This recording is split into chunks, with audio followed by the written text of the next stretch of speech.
Hey guys, welcome back to another episode of comiXalliance. This is issue 2, and I'm Chris. And I'm Joe. And today we're going to be talking about 5 recommended reads for new readers, top 5 reads that we have read, and 5 reads that we are hoping to get to eventually. So to start off the list, I'm going to be recommending for new readers Something is Killing the Children. And this is a horror story written by James Tynion IV. It's one of the most popular, high demand comics right now.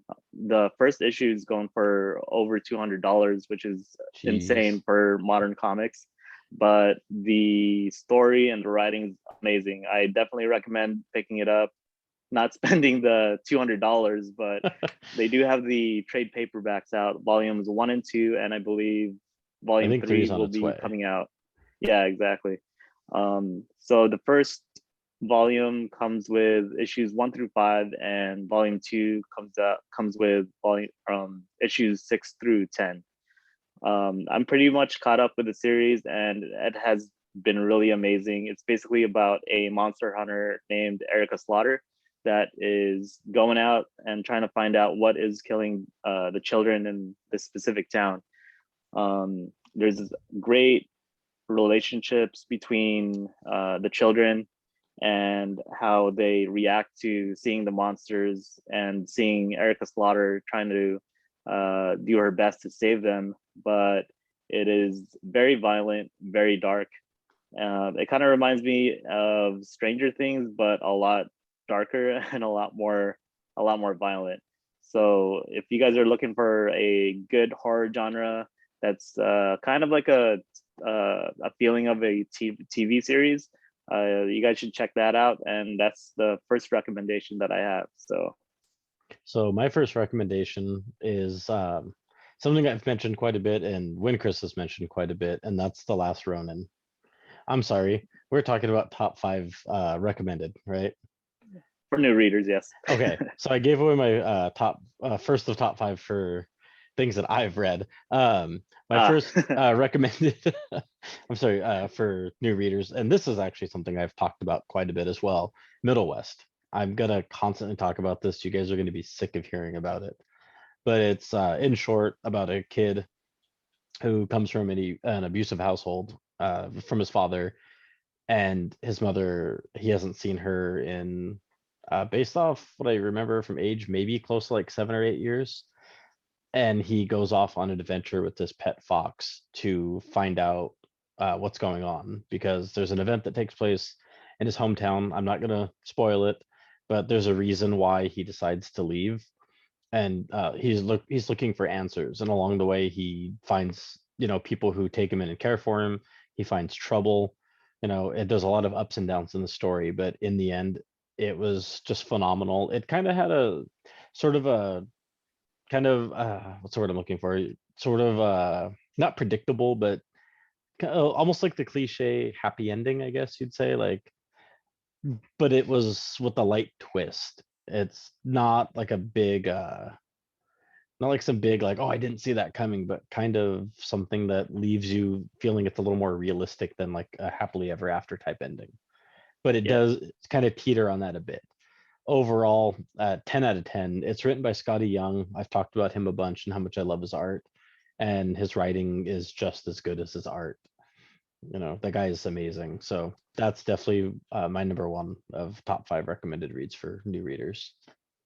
Yeah, I have to honestly agree with Joe. That was actually one of the first floppy series that I picked up, and I picked it up last year, sometime in September, I believe, and I still haven't read it. And then Joe ended up beating me to it, and he could vouch for the fact that it is an amazing series. So I really can't wait to read it, especially since I have all the single issues now. Get on it. Yep. Yeah, we'll definitely do a another podcast in regards to that, and hopefully we could have a guest to talk about that series. Another person that has read it and loved it as much as we do. Maybe we'll So do a tie-in issue.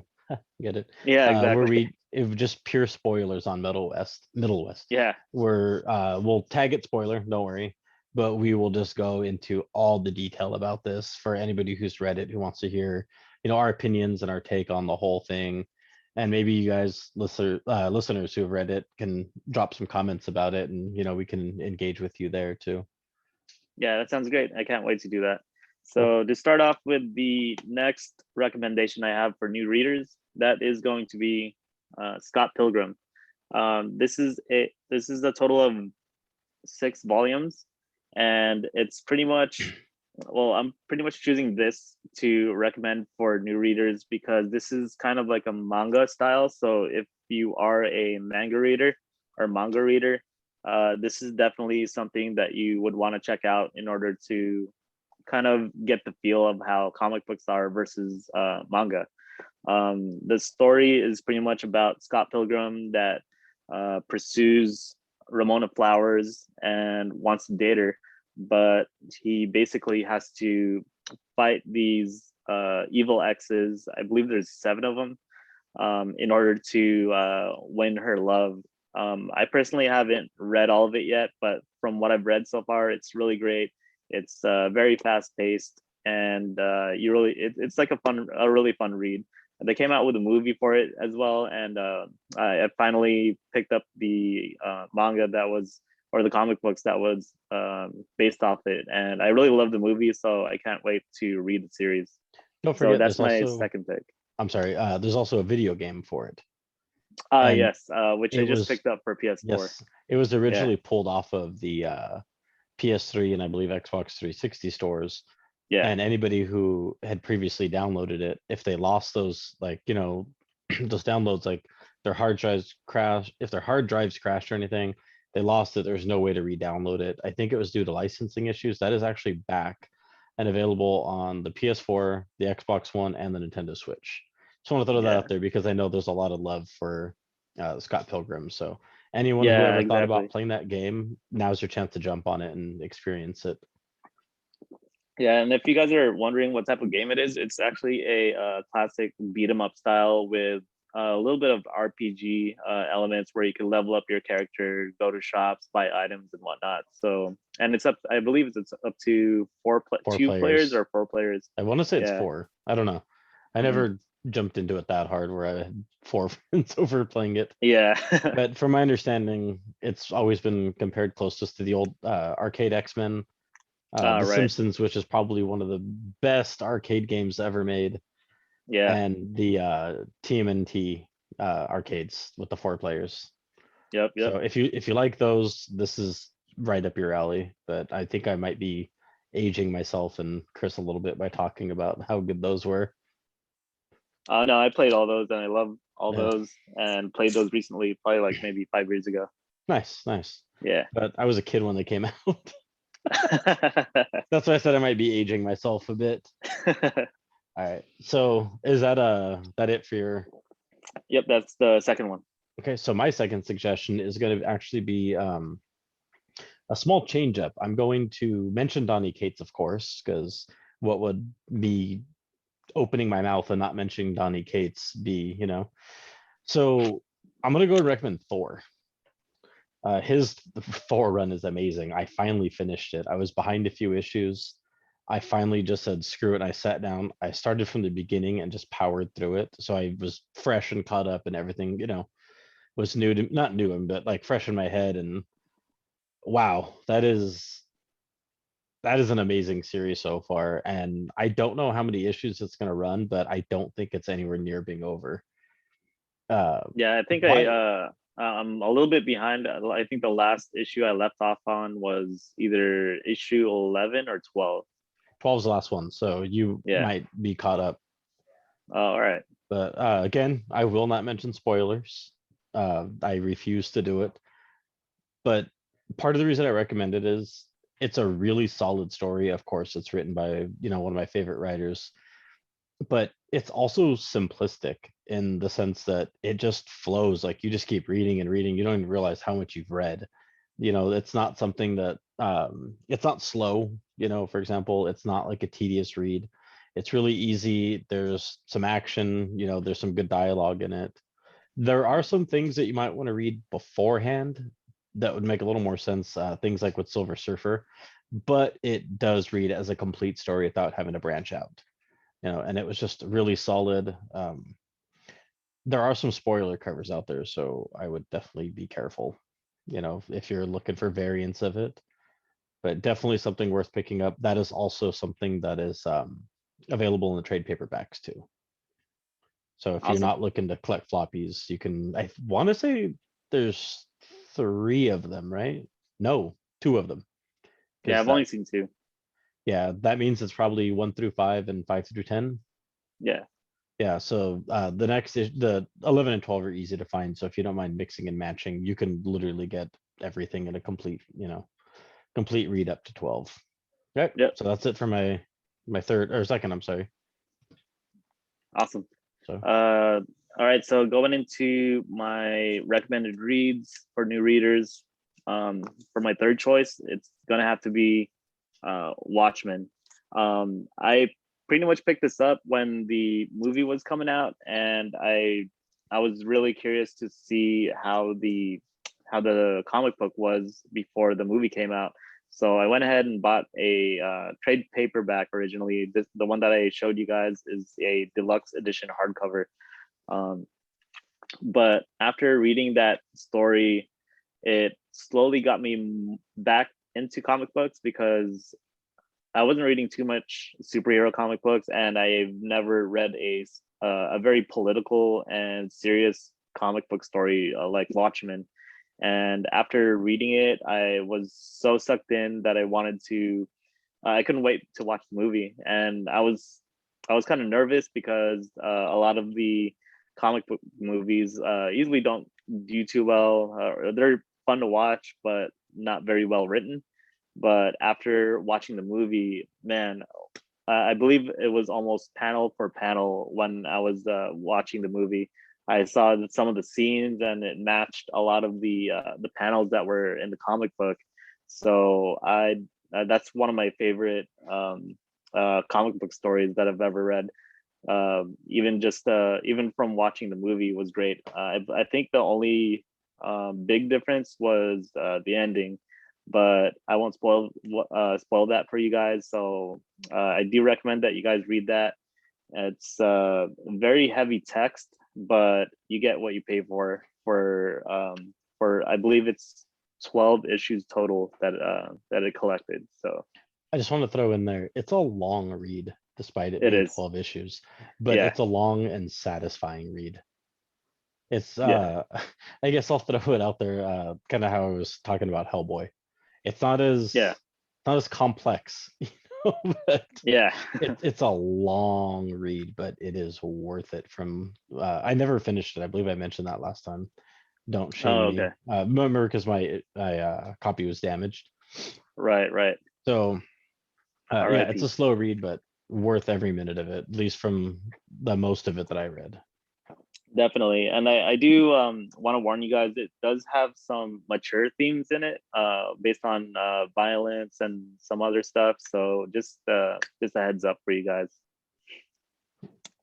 Okay, so my next one, my number 3, I feel like this was potentially something that could be on both of our lists, and I was Oh, actually like kind of hoping like you weren't gonna say it.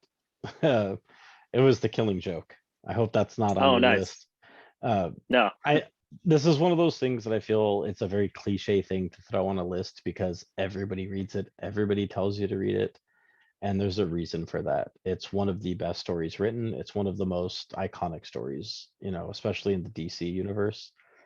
Hands down, The Killing Joke. I'm not saying it's the best. Like, there's definitely people who will argue with me, to the death about which one's better, which one's worse, why The Killing Joke doesn't hold up to, anything else. But I think it's one of the most important reads.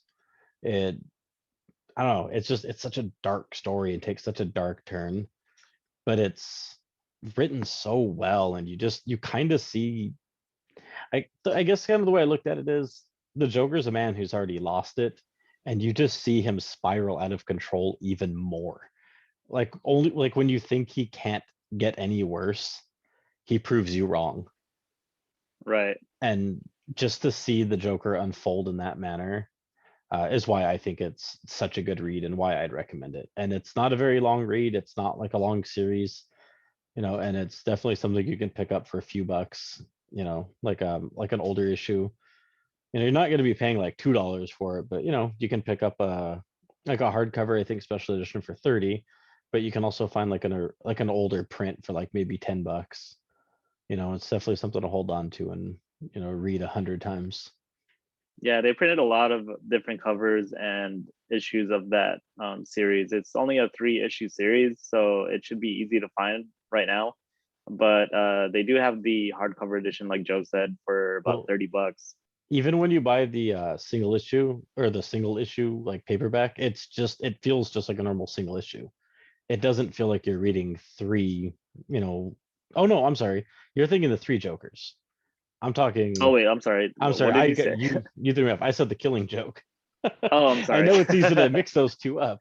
It is, especially because I love talking about the Killing. Or I'm confusing myself. I love talking about the 3 Jokers. Yeah, no, exactly. I got so confused. Oh, but the Killing Joke, like it's a simple, fast read. It's not like you're not gonna sit there and feel like you're reading, for an hour just to finish this complete story. But it's a little longer, I think, than a normal issue. But it's not like you're reading 3 full issues or 2 full issues. It's very gratifying when you're done. Yeah, which is kind of sad, and don't shame me for it, but I actually don't have that book yet. I'm still waiting to see which format I want to have it in, either absolute edition, hardcover, or trade paperback. I think I might go the absolute route. All right, guys. Good night. That was a great podcast. Oh, thanks. But yeah, I'll definitely add that sometime this year. Okay, definitely. Don't make me buy it for you. Just so you have it. I'll just give you my copy. Oh, perfect. Even better. All right. So going into our number 4 recommended reads for new readers, I'm going to have to choose this one by Image Comics, Kill or Be Killed. This is by Ed Brubaker and Sean Phillips, which is one of the most amazing creative teams right now. Whenever they team up together and do crime stories, they just have that magic. And this one is a very grounded story. I just finished reading it last year and have the collected edition, but I believe it might be out of print right now, unfortunately. But they do have the trade paperbacks out because the hardcover is going for over $100 probably. But after reading it, it kind of reminded me a little bit of how Death Note was written. Basically, the guy tries to commit suicide, and he somehow miraculously lives through it. And now this demon is kind of haunting him, asking him to kill someone in order to stay alive, 1 person a month, basically. And he becomes a sort of a vigilante and doesn't just kill anyone. He looks for people that have done wrong and chooses to kill those people. But I won't spoil anything in the character's arc, but he basically goes through a lot of difficult things in life that makes you want to turn to the dark side, I guess, to want to just wreak havoc in the world and rid of all the evil in a bad way. But I definitely recommend this read. It's very grounded, but a little fantasy because of the demon, which is he's not even sure if it's real or not. So he's thinking that he's gone crazy now. So, but the way it's written, it does a lot of flashback sequences where you're reading where he is at the moment, and then he stops, kind of like narrating himself, and he says like, wait, like before we get to this, let me tell you how I got here.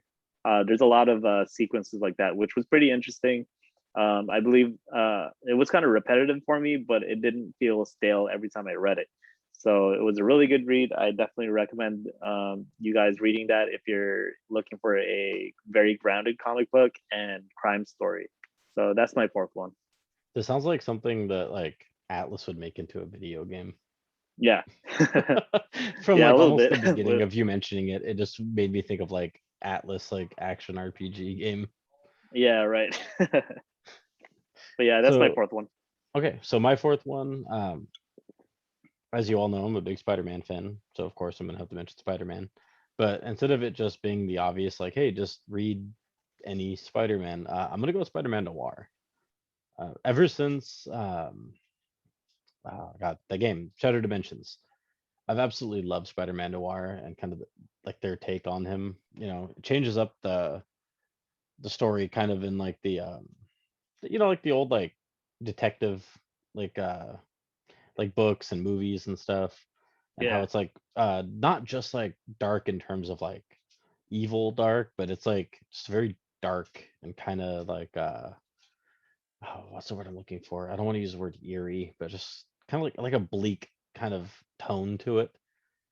It yeah, kind of has that, but it kind of deals with a lot of like political issues around, being, African American in America, and I don't want to get too into the story about that, but kind of how they're treated by their own like local government, and Spider-Man coming in to help them, but he kind of stumbles upon something bigger, and that's really all I'm going to say about it because I haven't read it in a while, and I don't want to say something that's going to spoil it for anybody.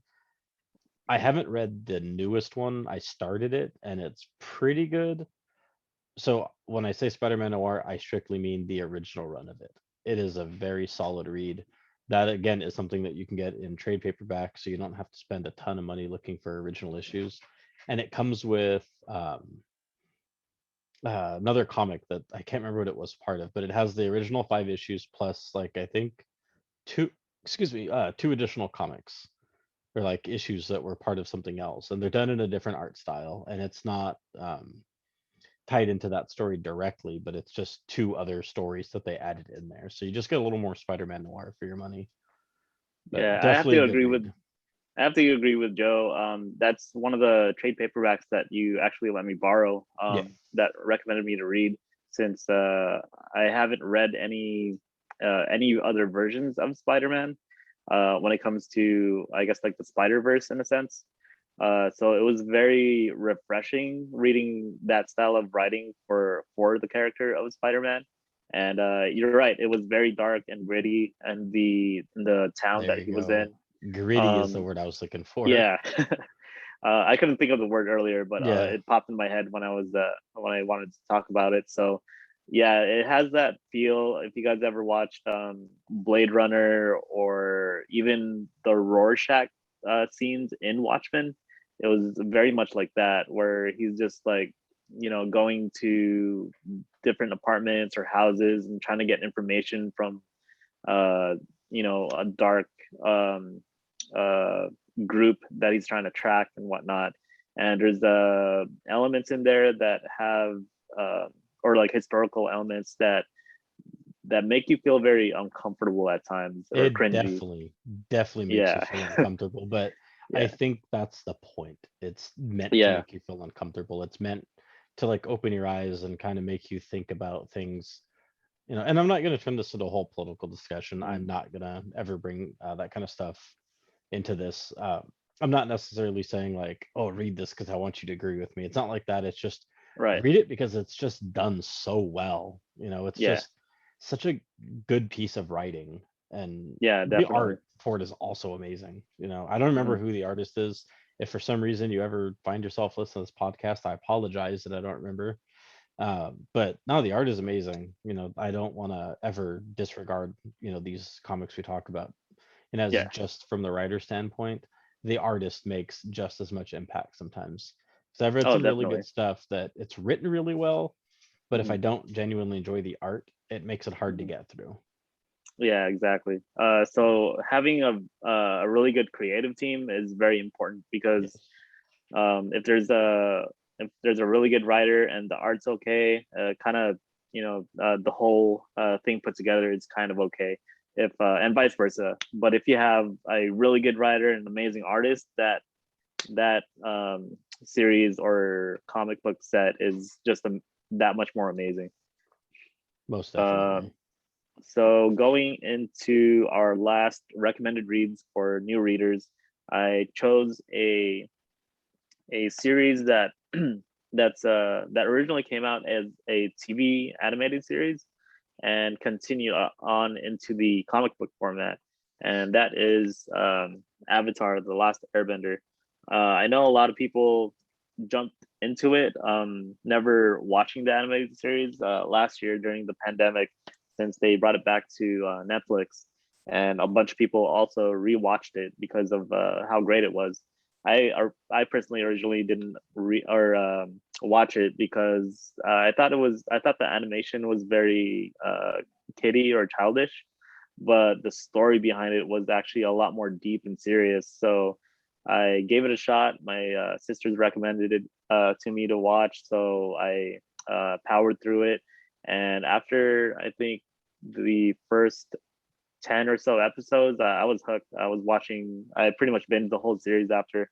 And after the end of the series, I found out that they continued the series through the comic book format. And I believe it's the same writers that did the TV show, and I think the same artist as well. Because when I was reading through it, I'm like, wow, this is all the same animation from the TV animated series. I wonder why they stopped doing the animated series and went through the comic book format. And I think it has something to do with the deal with Netflix. So that's why they jumped to the comic book format. And then I think I also heard recently that they're going to be going back into making an animated series, continuing where they left off from the comic books, I believe. So don't quote me on that, but that's what I mildly heard. So that is my last recommended read for new readers. Okay, so my last one is going to be The Walking Dead. Talked about it a few times in my pickup videos when I describe like the colored issues. I mentioned how I'm reading the trade paperbacks right now because there are so many issues. I think it's like 196 or 95 or something crazy. There's a lot. I'm not gonna search for this, especially knowing issue number one, something stupid like $10,000 to buy. Oh, geez. Just either buy the trades or buy the compendiums. The reason I recommend it is it's a very fun and quick and simple read. And one thing I do absolutely love about it is the minimalistic art style. Their artist, I want to say the first 6 issues is one artist, Yeah. and then from 7 on, it's a different artist until the end. And even though it is different, it still follows a very minimalistic style where they're really only drawing like the characters who are front and center and then Mhm. minimal background that kind of just shows like if they're outside of the farm, you kind of just see what looks like a farmhouse in the distance. But they don't go into like this really crazy detail. But the little bit they draw is really more than enough to tell what's going on. And they kind of tell a story through pictures in that way, and the dialogue is there, but it's not overbearing. So you'll just burn through like 10 issues in like, I swear, like 20 minutes without even realizing it. Maybe not really that fast, it's a bit of an over exaggeration, but you can just burn through them without even realizing how fast you've read them. And it's fun. And there's my dog, for those wondering what that was. Um, so I've watched the show as well, and the show is fantastic, but I didn't realize because I stopped reading it like some years ago. I got the first compendium and I dropped it and I bent the front cover and I was completely turned off by owning something that was damaged because my like over obsessive collectors that I actually just gave a $50 compendium away to a friend of mine. I didn't want it, it bummed me out Yeah. and I didn't have the motivation to go and get another one, and I want Yeah. to say this is before the compendiums were like readily available. Like it just I got it, I forgot how or when I got it, but I remember there's only like one or two. And yeah, so I never got to finish it or really like really jump into it. So when the show started coming around, I started watching it and it was great. Like I loved the first season, but I Yeah. didn't realize how drastically different it was from the actual comic. So I started reading it recently, and the comic just blows the show away. Like I know a lot of people might listen to this and think like, "Oh, but Daryl's not in the comic," like, yeah, I love the actor who plays Daryl. I loved him in Boondock Saints and Boondock Saints 2. The guy's awesome. But you know what? He's so not important to the story of The Walking Dead when you actually read the comic. He was added in, he made the show a lot cooler in some ways, but he is not necessary. No disrespect to him. I don't know why I can't remember his name right now. But no disrespect to him at all. The guy's a fantastic actor, you know. I'm sure he's a great guy. But if you want a good solid read that's just really quick, easy to get through, definitely just grab The Walking Dead. And they're just like 32, I think, trades. The more cost efficient way would definitely be going with the compendiums. I think they're like $50 and they have maybe like 20 Roughly about, something, I think it's 40 to 50. 40 to 50 issues or dollars. Yeah, both. No, because there's 4 compendiums. So Yeah, if it was I 50 think issues. Oh, I'm sorry. yeah, Yes, I because think there's 200, mm, almost 200 issues. So yeah, yeah, they're about 40 to 50 issues. They're yeah, huge, and I but think the cost for that is around 50 to 60 bucks. So yeah. So you can get yeah, the whole thing for $200 versus, you know, what, 32 trades at like 50 each. yeah, and they also have the hardcover formats, which are I believe about maybe 30 bucks each, and they have Yeah. a total of 12 Oh, excuse hardcover me. volumes.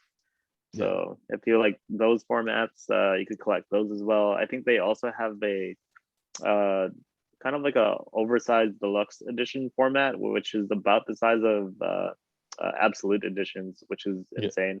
And I can't remember exactly how many of those they have. I think it might be like 5 or 6. Or if you want another good option, you can just start with the colored versions deluxe. Yeah, There's they literally zero difference in the story. It's just a colorized version of what existed when it first came out. And they look yeah, fantastic in color. yeah, and I think there was a few changes to some of the word bubbles as well. How they did the sound effects and some of the dialogue in it, how it's written. Really, I didn't notice that Hmm. because I read a few of Yeah, them just to check it out. I'm yeah. gonna have to go back and compare. Hmm. Because we're on what, issue 10? Issue 10 right now. Yeah, Yeah, yeah, 10's the yeah, newest one. I'm gonna go back and yeah, compare those with what's in my trades and see how different they are. yeah, Because from what I read in those and I read in the black and whites, they were yeah. like mostly the same. I didn't notice anything, that stood Yeah, out as you different. you probably won't notice until you just look, like Like side by back to side. back. Yeah, Yeah. exactly. And I Okay. just know because I looked up a video for it. Oh, okay. Nice. Yeah. All right, I'm Yeah, gonna do since I that. don't have the original ones. Got some homework But now. nice. Good selection. I Yeah, actually you too. I still have to read what The Walking Dead as well. Yeah, As you well as actually. I'll add the Killing Jokes to my list as well. And I still have to read Middle West. So almost all your your Yeah, recommendations I your still have Killer to Be read. Killed definitely, like, especially because I said it reminded me of Mhm. Atlas. You know me Oh and yeah. Atlas. Like I've been a Yeah. massive Atlas fan since the PS2 days. Right, Uh, right. I think so it's something you that might be right up your alley, yeah, honestly. yeah, Yeah. it's something I'd never even heard about. So that's good to Yeah. know. Yeah, that creative team, they write so well and the art is done so well with how the theme is for crime comics. It's he's probably the best writer in regards to crime comics that I've ever read Okay, so far. nice, And I think he also did a few runs in Marvel with Captain America. And I'm very interested nice. to see how he wrote Captain America and the Winter Soldier and whatnot. Yeah. So Okay, cool. yeah. I'm Hmm. gonna have to definitely look into that. Yeah. So that's it for the top 5 recommended reads for new readers. So the next segment that we'll be jumping into is the our top 5 reads that we really loved and that we want to share with you. And if you guys either agree or maybe you haven't read what we read that we really love, then feel free to check it out. So I'll throw it back to you, Joe, so you can Okay. start it off. And I just want to clarify, we did do our comic book awards at the beginning of February, I believe. Yeah, we did. February 1st, actually, I want to say. Yeah. Mhm. This isn't to be confused with our top 5 reads that we mentioned there. Mhm. That was a top 5 reads of For just 2020. 2020, of things that Yeah. came out in 2020. This is just flat out top 5 reads of Ever. anything we've ever read. Yeah. So I'm gonna start off, as I mentioned by mistake Mhm. earlier, The Last Ronin, The Last Ronin, Nice. I've talked about it quite a bit. My main reason for recommending it is, as a fan of the Turtles growing up, just something I loved, and to see like such a unique take on their story of three of them being dead, and the surviving member has all their weapons, their bandanas, and he's just trying to get revenge for what happened. And he seems like he doesn't want to stop until he's satisfied. He's determined more than he's ever been. And I'm not going to spoil who it is. I've mentioned that before, but it's such a good read. It's kind of sad at times too. It's like, even when the action's going on, like, you Yeah. can't help but feel a little sad. And I won't mention it. Chris, I'm sorry, you finished issue 2, correct? Yeah, I'm caught up. So the part that takes place in the water, that's all I'm gonna say. I'm sure you know what Yeah. I'm talking about. Mhm. How sad was that to just witness and just see, like, if I say it, it'll ruin it. Yeah, Just seeing the see the final page of that part. It's not oh even the yeah, final it page of the was issue. it definitely hit in the feels. Like Yeah, if you guys are turtle fans at all, and you guys grew up with the Ninja Turtles, and you know what they went through just through whether it's cartoons, the comic books, or even the movie, you definitely have that emotional attachment growing up with them and throughout the years. And if you see how dark and gritty this comic book is, it's definitely gonna make you feel emotional at times. yeah, definitely. And Mhm. at my work, I run into, a lot of fans, like, or people into, like, nerdy stuff like us, and people who aren't necessarily comic fans, but, Mhm. like us, grew up with the Turtles and stuff. And I actually had a customer today. Yeah. We were talking about the Turtles for like a half hour. Probably shouldn't Oh, admit to nice. spending that much time talking to somebody when I'm at work. That's a But great moment. yeah, but we were talking about the Turtles, and before he left, I was just like, "Hey, man, like, do you read comics at all?" Yeah. And he didn't, and I was just like, "So before you go, you have to check out The Last Ronin." And I didn't spoil anything for him, of course. Yeah. I kind of gave him a rundown, and the look on his face was just like, Uh-huh. kind of like, it reminded me of me the first time I heard of The Last Ronin, what it was, Right. just this complete, like almost like a confused look of just Yeah. like, wow, like, they're dead.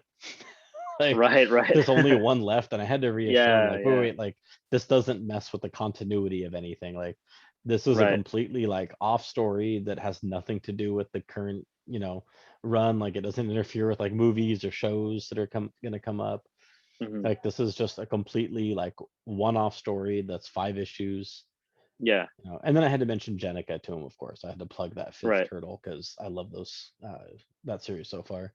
But Yeah. yeah, like, I can't get enough of the Last Ronin, and it's absolutely Yeah. killing me waiting for these next couple issues. I know. They take man, they're the work that's being done on these comics is so well done that they had to spread apart like when the issues get released, because most comic books, especially with indie comic books, their releases are generally about a month apart, and this one is, I believe it's going between 2 to 3 months. Am I correct? I think so. I want to say it's roughly 3 months. Yeah, yeah. So, so it's either we read it and then we have to wait 3 months, or just wait to read it until a few more issues are out and then read it. And avoid It's just spoilers so somehow. hard. Yeah, exactly. But I don't want to risk that in case I do run into someone that is reading it and just blurts it out. I Yeah, don't want to have that exactly. effect. So Like, if I knew who the surviving turtle, because I thought I knew who the surviving turtle was, I was yeah, so sure. And I yeah, won't say who my prediction was because that will narrow it down, yeah, yeah, by 1/3. And I yeah, was so sure. And there's so many things, like, I kind of fell into what I felt was like a marketing trap. Like, I felt like yeah, they wanted people to believe it was this turtle, yeah. and it was not. And I loved it. I loved the twist, at the very Right, end of right. issue 1 where It it was. reveals who it is. I think it was really cool because the turtle that I thought it Metalhead? was Oh. yeah, totally. It turns out it's And Metalhead. I know it ended up being the turtle that I wanted it to be originally. So I'm very excited, and I was happy that I guessed correctly. Yeah, I was But so far off. yeah, I mean they were really. throwing a lot of the fans through the loop. So they did a very good job of that, and really surprising us at the end. So yeah. so going into my best or top 5 reads, starting off with the first one. And since you started off with the Last Ronin, Teenage Mutant Ninja Turtles, mine is going to be the ongoing Teenage Mutant Ninja Turtles.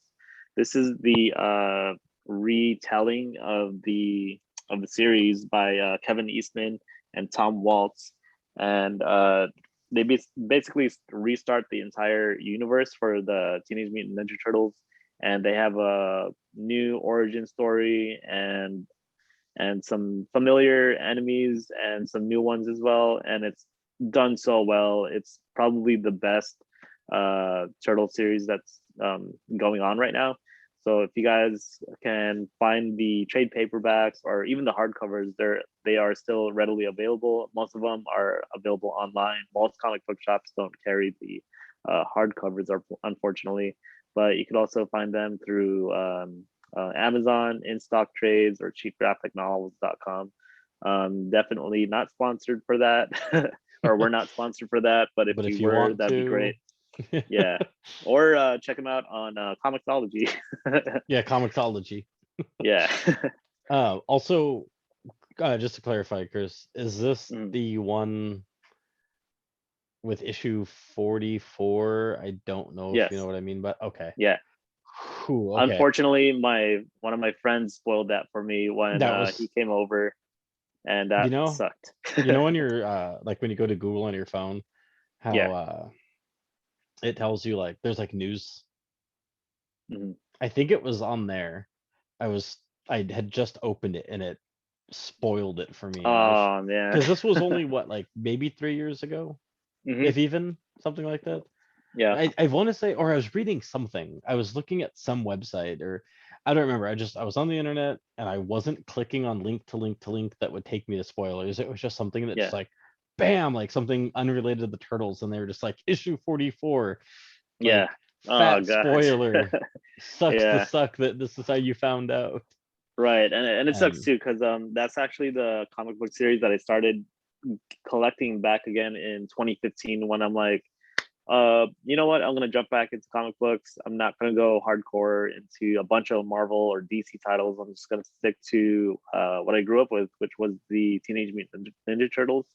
And they just came out with the first issue back then, and I started collecting from issue 1 all the way till I believe issue 30, and that's when my pull list at the store had shut down. I didn't know it shut down, so I didn't decide to continue collecting it because I found the hardcovers and they look really awesome. They some of them come with the ribbons where you could use it as a bookmark and it's attached to it, and that's an amazing feature for that book. So if please you tell guys me, do, or yeah, please tell me the ribbons have eye holes in them and they're purple, blue, red, and orange. yeah, they do have they match the color of the book. Do they have eye holes in them? Eye holes? Well, what do you mean? Like, do the ribbons have eye holes so it looks like their bandana? Because if it Not doesn't, necessarily. I don't want them. I'll show you how the ribbons look like. So they're basically like this. Yeah, yeah. They're like a string. Um, yeah, and then you just use that as a bookmark. I think you missed the joke. No, I got you. So it would have been cool if they were like the masks, Yeah, right? if they were like a little Yeah, thicker and looked like masks, that'd be yeah, awesome. that would have been awesome. But the fact that they come with ribbons at all is amazing. No, yeah, those. There's only a few other books that do that, and that is the Humanoids deluxe editions. Those European books. Yeah, most comics that come in collected editions don't have that, and it's very unfortunate.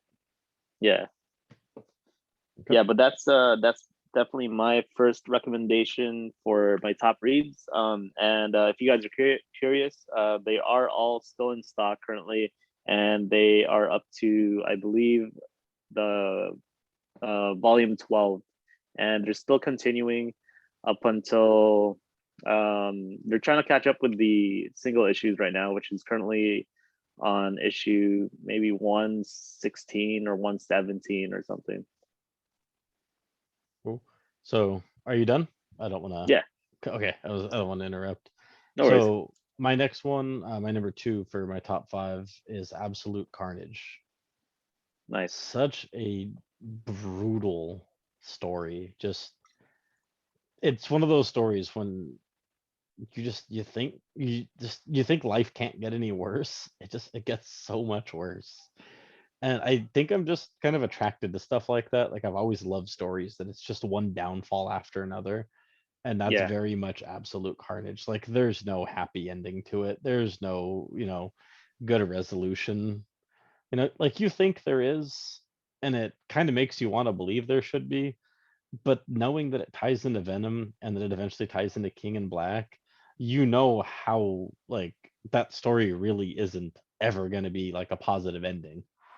And just to yeah, see Carnage like reborn the way he is and his new like look, like he's just so just I don't know, such a badass. I shouldn't be praising the villain here like that. Carnage Just is awesome. yeah, he's always been a favorite. Just We talked about this the other day, the old Maximum yeah, Carnage game on SNES and Genesis. yeah, Like I was like, screw Spider-Man and Venom, like this Carnage. Like I was all about Carnage as a kid because of that. And yeah. to He's have one of for the only villains I encountered growing up that is all about chaos. Like he doesn't want anything. He doesn't need anything. He just wants to kill people around the world and create chaos and have them kill for him. and now we have a new god who is even worse than that. Yeah, at This- the end of that story, there's I won't spoil anything, but there's even a bigger threat that comes, and your mouth just drops when you see that, and you're like, what? It So was I such a said good read. it's like Yeah, it makes you want to think there's going to be some resolution to it, yeah, like and it the makes you heroes are think that gonna come up and save the day, but it only gets worse for yeah, everyone. yeah. And one thing I loved is they've actually done this twice, and I will not if you think I'm gonna end up spoiling anything, please cut me off. Yeah.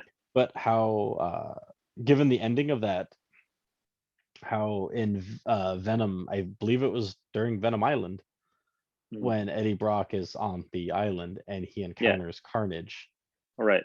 and then again in Gwenom versus Carnage, how Mhm. there is Carnage again, which I Yeah. won't say how or why, but it's just like it really just goes to show that none of that ended well. Like it just like he's still here causing chaos and you know and it's just so amazing. Like just I don't know. Like there's very few things you're gonna read, especially in the Marvel universe, Mhm. that's so dark and so evil And so and that. violent. Yeah. Yeah, there you go. Just incredibly violent. Yeah. I believe the Absolute Carnage is collected in the trade paperback. It's a total of 5 issues. There's also an omnibus format for it that collects that event, including a bunch of tie-ins that go with the story. It's not necessary, but there are a few issues in there that kind of reference the some of the characters from Maximum Carnage. If you guys ever read that series as well, Yes. so if you did, I recommend picking up the Absolute Carnage omnibus. But if you guys are just interested in the trade paperback format, feel free to just get that, and you'll be fine. It's again another reason why I loved it is it's a complete read. Yeah, There's obviously so much more to it, but those 5 issues can be read and you feel like you read a complete story, but it yeah, gives you the option to branch out. And that's also another reason why I loved it is I could go back and reread it and not feel yeah, like I have to read, the first like what was it like 12 issues of Venom, yeah, and then read that, then read like the Absolute Carnage tie-ins, the Miles Morales tie-ins. I yeah. don't feel like even though I have read all these, I don't feel like I have to go back and reread them all to enjoy this. Like I can just read those five Yeah. issues and just Mhm. fully enjoy it start to finish. Yeah, and I honestly like when I read the tie-ins, they actually were pretty good tie-ins that Yeah, tied into the event. They were very well done. I really enjoyed the tie-ins. Yeah. Is that it for you? Yeah, yeah, your turn. Okay, cool. Yeah, I definitely agree with that. And going into this is number two, right? Correct. Yeah. So number two on my top five reads ever. The next one I'm going over is Transformers, the IDW collection. Um, I can't remember how I found this out, but I guess I was interested in trying to see if they did have more of the 80s cartoons in comic format. I saw the Ninja Turtles in IDW Comics, and I guess I was strolling through Amazon and found the IDW collection for Transformers as well. And I was kind of interested to see how it was going to be written because the cartoon series was very cheesy. And I know if it's done in a comic book format, it might have a better writing style and more serious tone to the cartoons that I used to watch. So I went ahead and did a blind buy, bought the first volume, and man, it was so badass. It shows how Megatron became to how he became Megatron and like what he had to go through and what his vision was in order to break out of the I guess not kind of like a jail of some sort or like the job that he had to continuously do. He had a vision for himself and he wanted to overcome that and uh, break through the Autobots. And if you guys know anything about Transformers, Megatron is one of the highest or strongest villains in Transformers. And the writing done for him is very well done. The art style is done very well, and it it makes you look at Megatron in a way where he's very threatening compared to the cartoon series. So if you guys love 80s cartoons or Transformers at all, I definitely recommend picking this series up. I've only read the first two volumes. Phase They have different phases right now.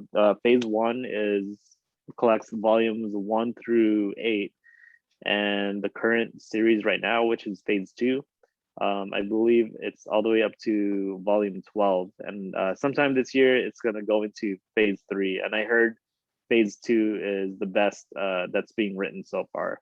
So I can't wait to get into that eventually. And hope you guys, if you guys have read it, feel free to comment down below and let me know how it is. All right. So is that it? Yep. Okay. So my number three, I actually changed it last minute. Part of the reason is I originally, as you and I talked about before we started, was I was going to bring up Once and Future. Yeah. And I know you were going to put that too, but we had actually talked about that. Oh, yeah.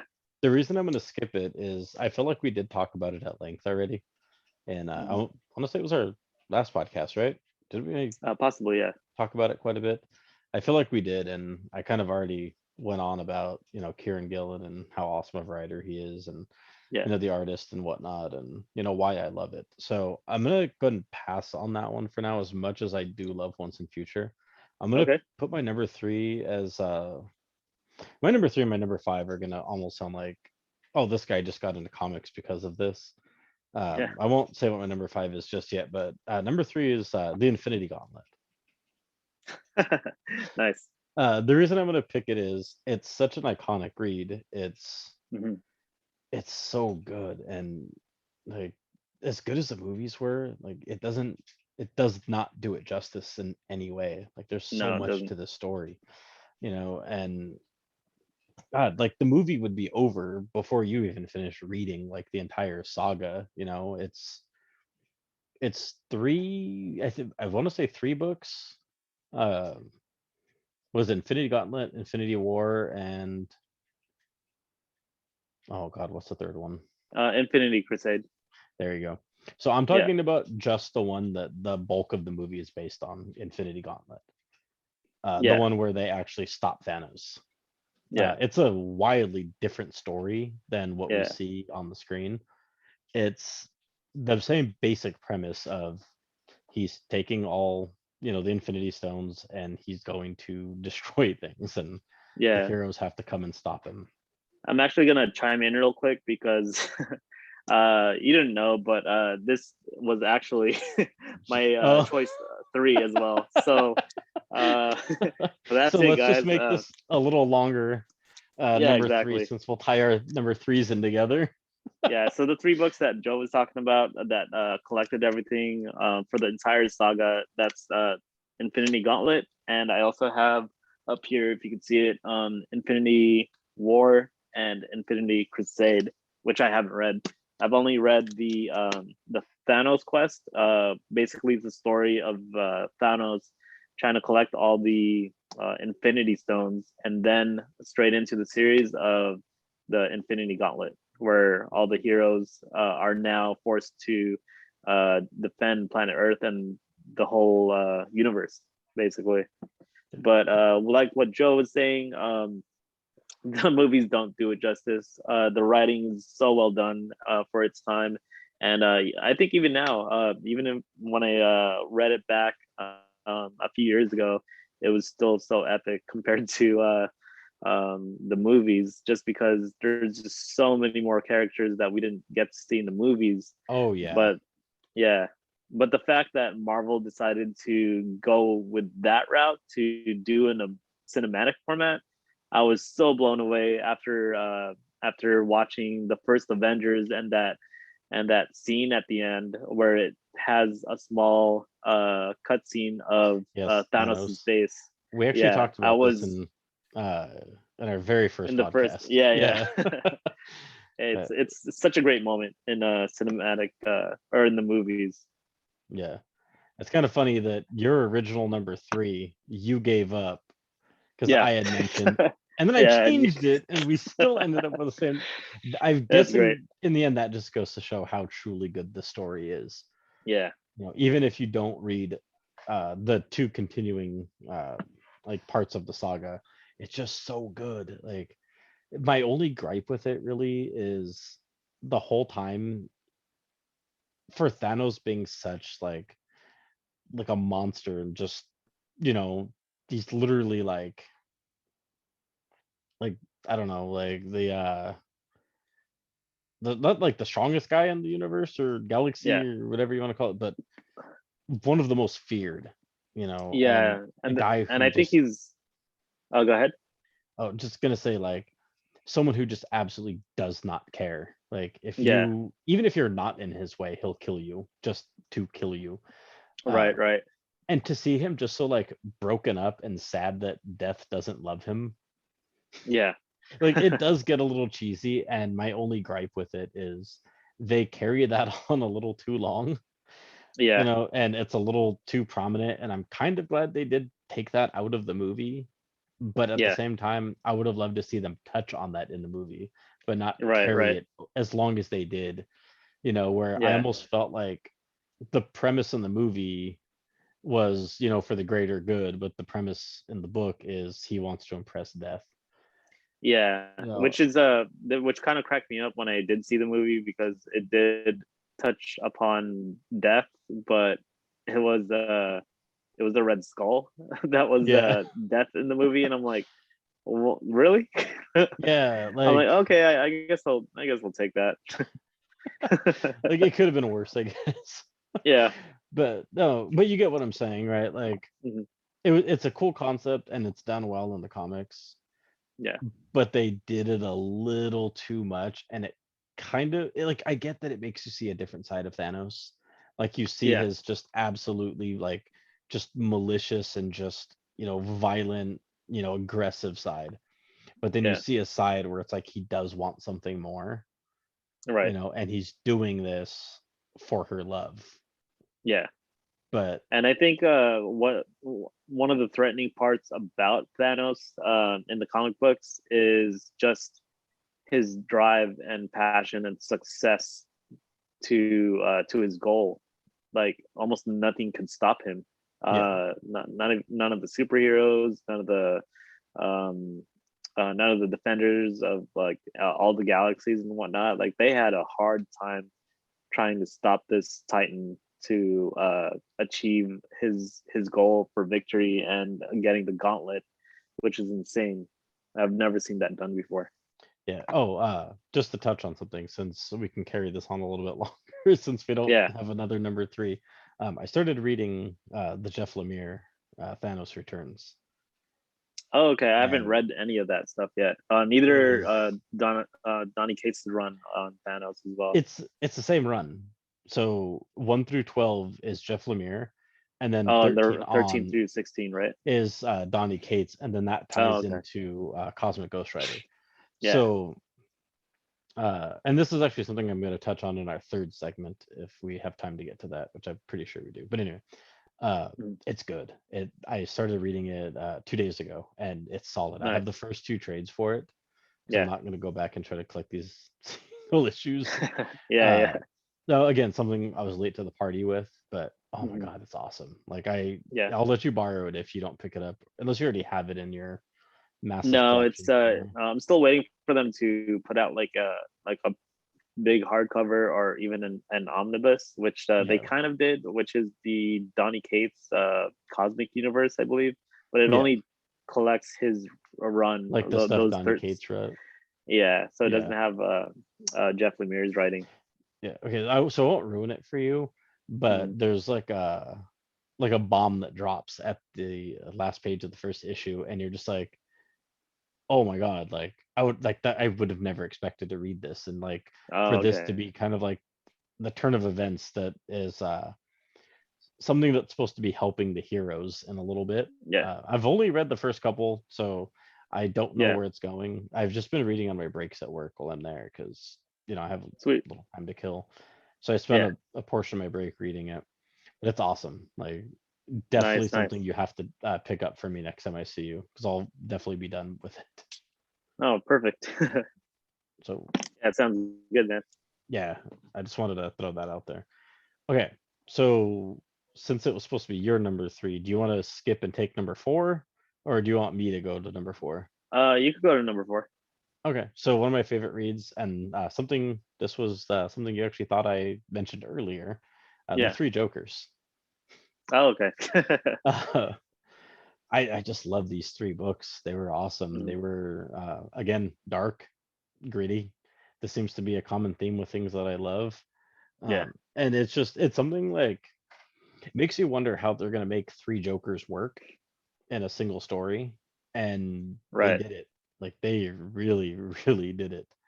And it Mhm. gives you a different perspective on everything you've ever read of the Joker in the past. And it Mhm. kind of like I want to say it kind of makes everything make a little more sense. Yeah, I can see You, that. I don't want to ruin it, but you get what I'm saying, right? Like it kind Yeah, of because if you guys haven't read it yet, it's you guys have to have at least a little bit of knowledge of who the Joker is and maybe even some of the events that happened uh through the past couple decades of Batman and the Joker and whatnot. So if you just jump into it blindly, you might not really know what they're referencing. But if you do read some of the issues in regards to what was happening in the Three Jokers, you'll understand why it impacted so many people when they read this comic book and definitely how. Yeah, exactly. just it was so good. It was just like Yeah, it gave you a whole new perspective on the Joker, on the yeah, Jokers. yeah. It's just the 3 Jokers. And Right, right. the first issue, I would say, I hate to say it because it had me hooked, but I want to say it's the weakest of the 3. It is. Yeah, And it's still an amazing read. It's still yeah, so good. Like when yeah, I was done, I was just like, I need more of this. Like, yeah. Exactly. and when Yeah, the I think second issue the. came out, Mhm. oh sorry, just let me finish. When I read the second issue, I was just like, damn, like I don't think that first issue can get better, or it can get better than that. And then Yeah, the third one came out, and when it capped everything off, I was just like, wow, like, and it just only got better. Like the writing yeah. got better, Exactly. the story got better, the direction, Mhm. it went, and just the bomb that it dropped. You know, Yeah. it kept getting so much better and better and better. Yeah, that's pretty much what I was gonna say. Oh, okay. Just starting from issue 1 all the way to issue 3, it just kept on getting better and better. Like you said, like writing wise, art style. Well, the art style It stayed the stayed the same, same. but yeah. It stayed very consistent, but Just it just the flowed with the writing very well. images they used. I Yeah, guess that's a good way to put it. Like for panel to panel, yeah, like I exactly. just so good. Just something I like. Yeah, I think about going back and reading every so often, even though it hasn't even been that long since it came out. yeah. It's something like I want to reread again, but I still have too much to read. Yeah, and I think I definitely should reread it just because I haven't read The Killing Joke originally yet, so I've only heard about it like as I was collecting comics and whatnot, because I wasn't really a big fan of DC growing up, and I honestly didn't know where to start. So I was like, and they have so many different universes. I'm like that kind of throws me away. Like I don't want to go into a universe and then, oh wait, there's a new writer and a new universe that you have to follow. Like Yeah. which one am I following?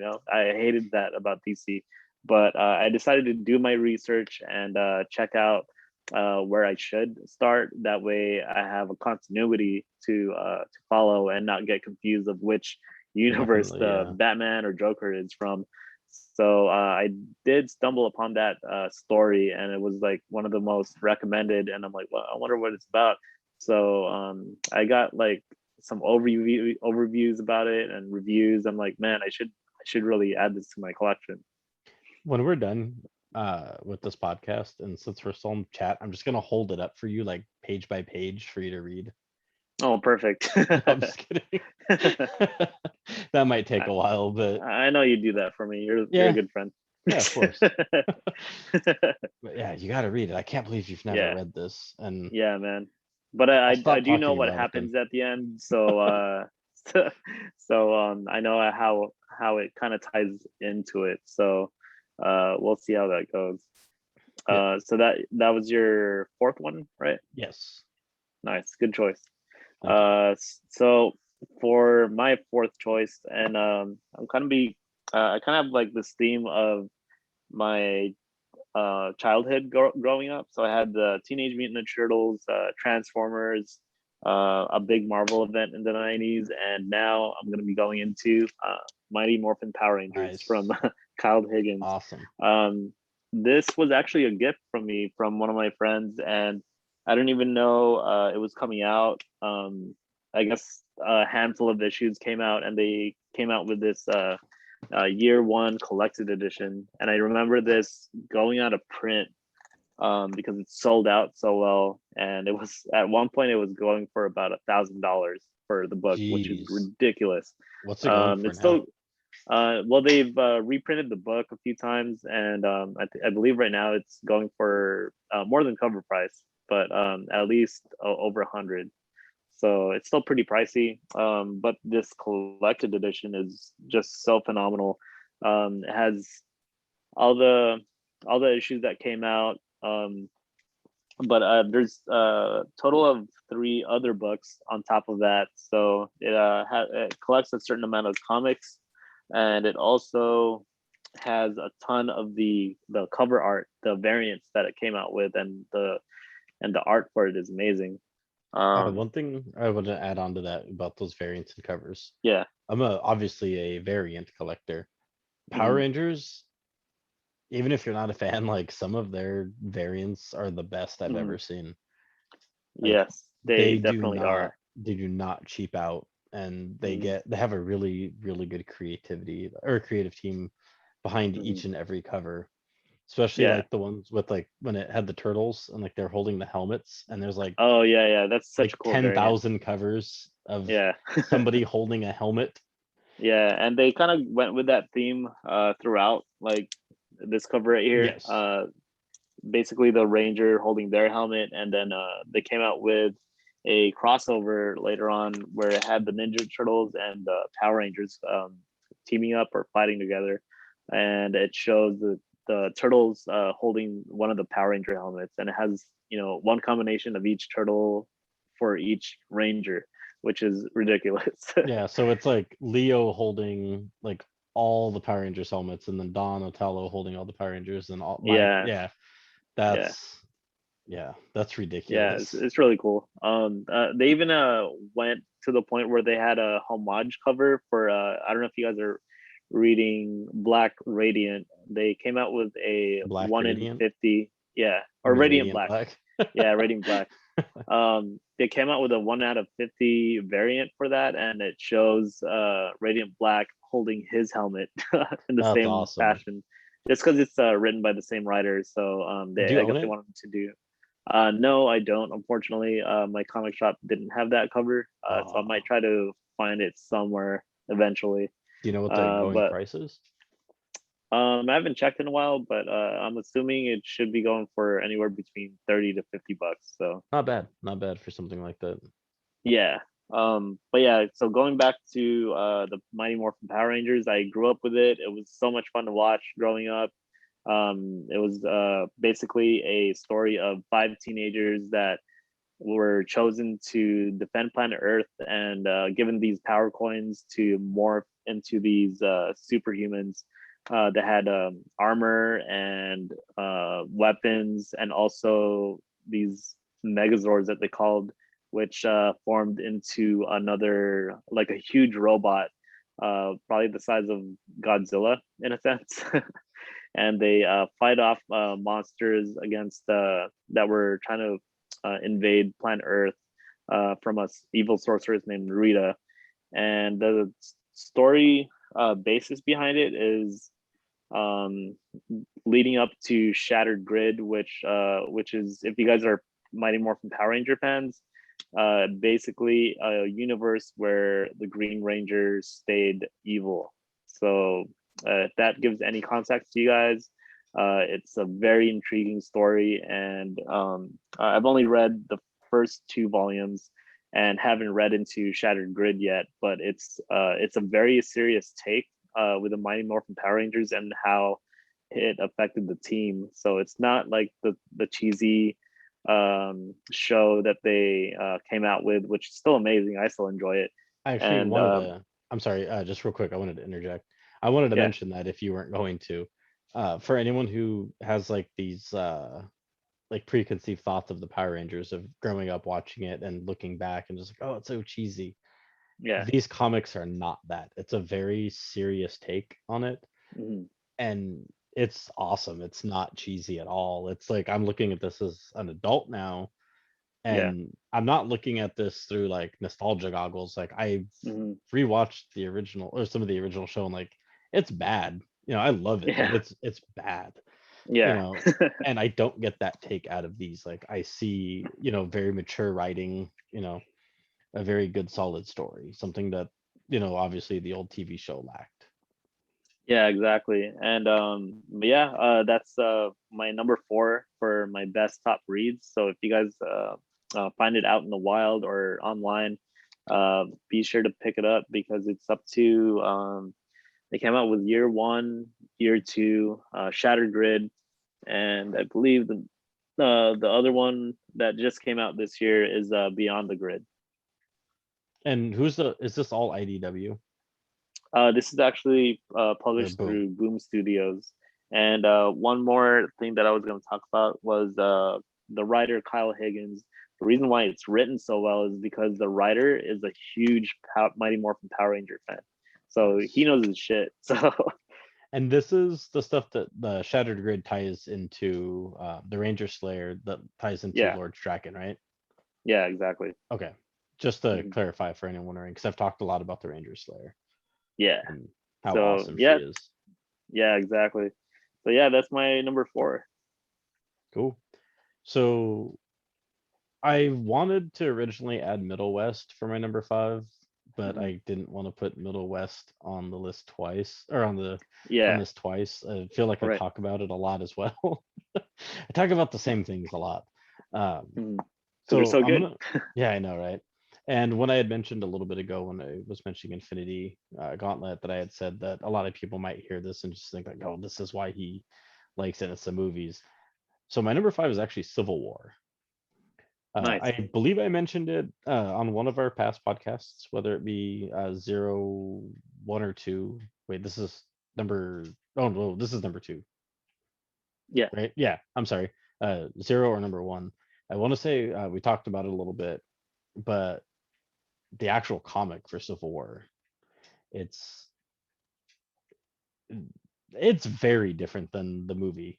Like very different than the movie in so many ways, and I Yeah. think it's a much better read, and you can actually go into it and not even feel like the movie would be spoiled for you if you had never seen the movie. I don't know how you wouldn't have. I feel like everybody's seen these, but Mhm. it's that different. But it's so good. It's a Yeah, little newer than. there's definitely some similarities to it, but like Joe said, it's not what you'd expect. Like if you had just watched the movie and trying to see what happened in the comic book, it's going to be completely different. Yeah, like shortly after watching the movie, I went and I read, to like the comics to see the differences, Mm. Yeah, and uh, there were more differences than there were similarities. I thought, yeah, like let alone the character representation. As I yeah, mentioned in issue 0 of us, it was pretty much an Avengers movie.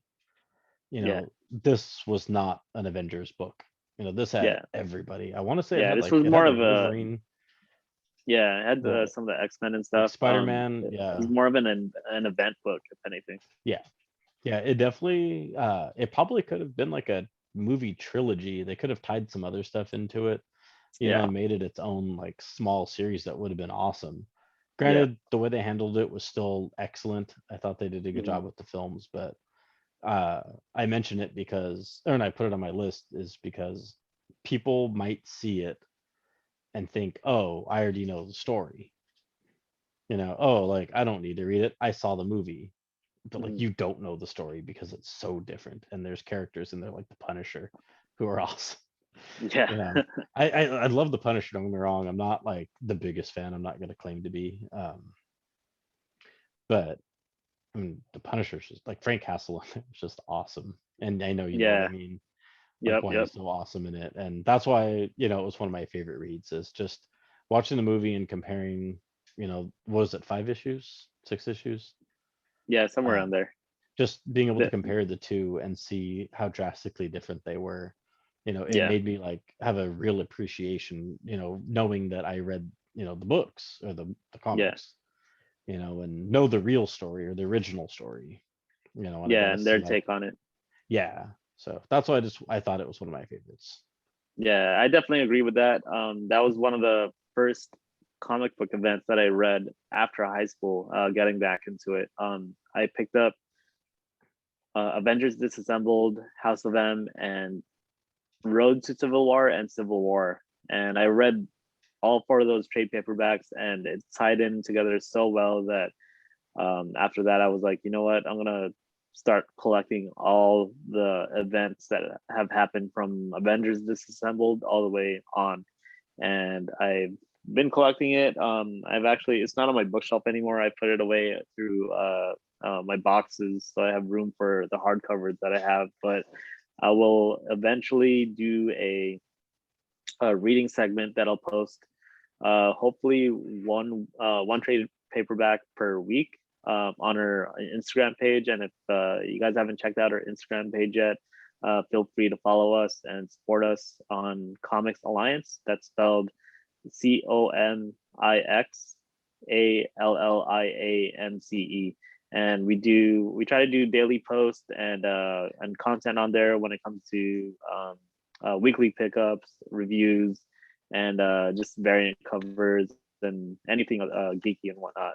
So and going back to the Civil War event, there is the main event, or there is like a prelude before the main event, which is Rhodes Civil War. I don't think you've gotten a chance to read that yet, No. Joe, but I definitely recommend it. And they also have a bunch of other trade paperbacks that's under the X-Men title, Spider-Man title, and Fantastic Four, and all these other characters. And it's basically their perspective on that event. I haven't read all Nice. of it yet, but I will eventually get to it, and Yeah, it's I'll let you guys know. lot of reading. Yeah, it is. But it's really good. It's one of my favorite events. It was Nice. very unique and has never been done before. So Cool. yep. Okay. And so now That you're was number 5. So all I'm right. Cool. finished with mine. Yeah. So going into the last one, my best read, and that's gonna have to go to Invincible. This is the Ultimate Collection, hardcover edition. There are a total of 12 volumes that collect this. You could also, there's obviously the single issues, which is ridiculously expensive because the entire collection collects 144 issues. So you could go to the Ultimate Collection route. There's a bunch of trade paperbacks as well, or you could go through the compendium route as well, which there are 3 total that collects the entire run, and that is done by. It's published through Image Comics and written by Robert Kirkman and drawn by Ryan Otley for most of the part.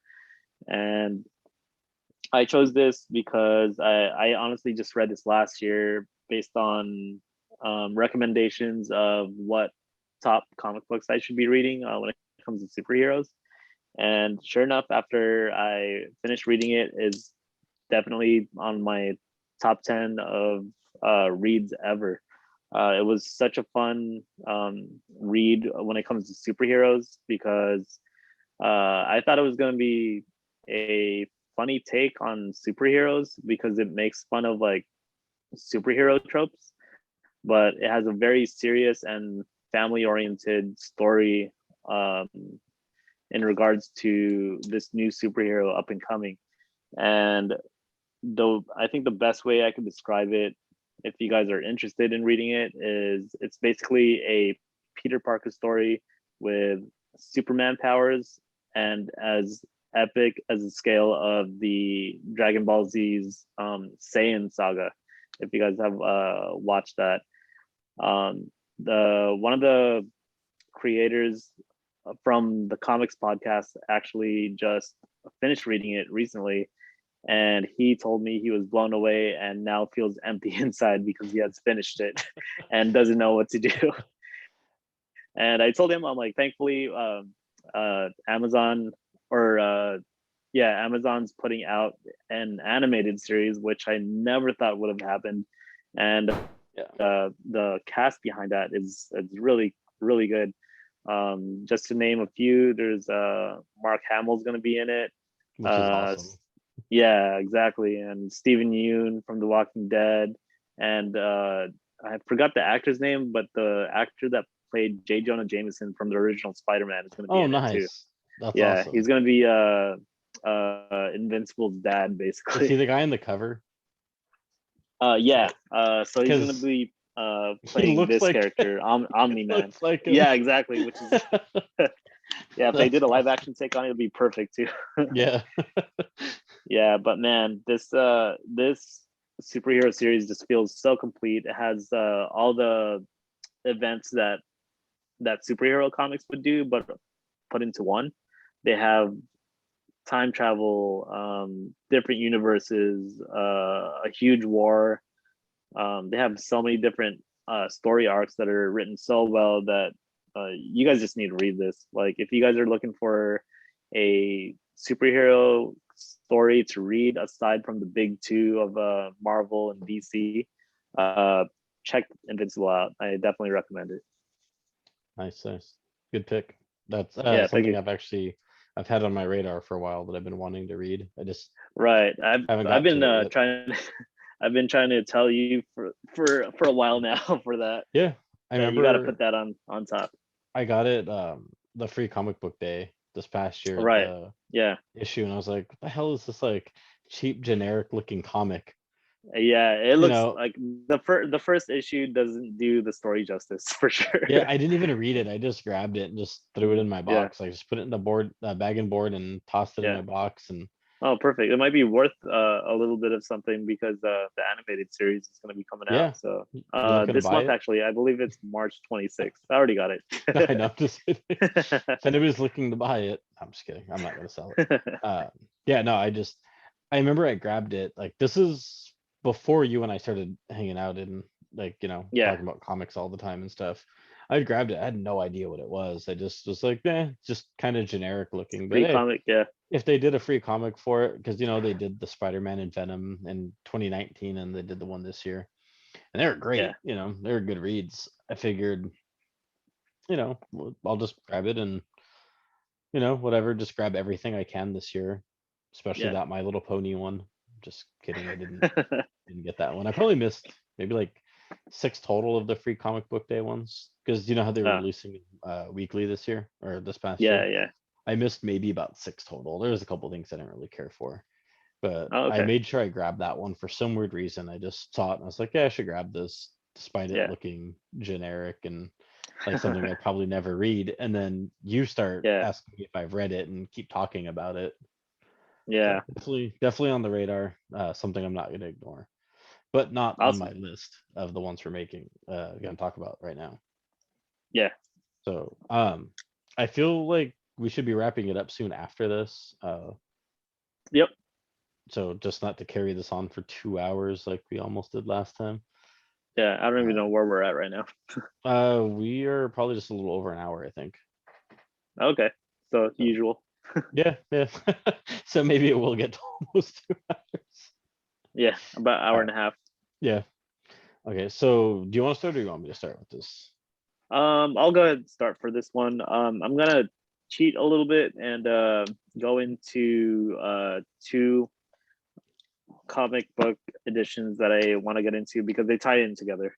So I'll go ahead and do the first two, and I'll let you do the next two if that's cool with Okay. you. Yeah. That's fine with me. All right, cool. So these two comic books have been I've found through recommendations for a while, and I still haven't gotten to read it, but I've heard so many good things about it, especially when it comes to indie comic books.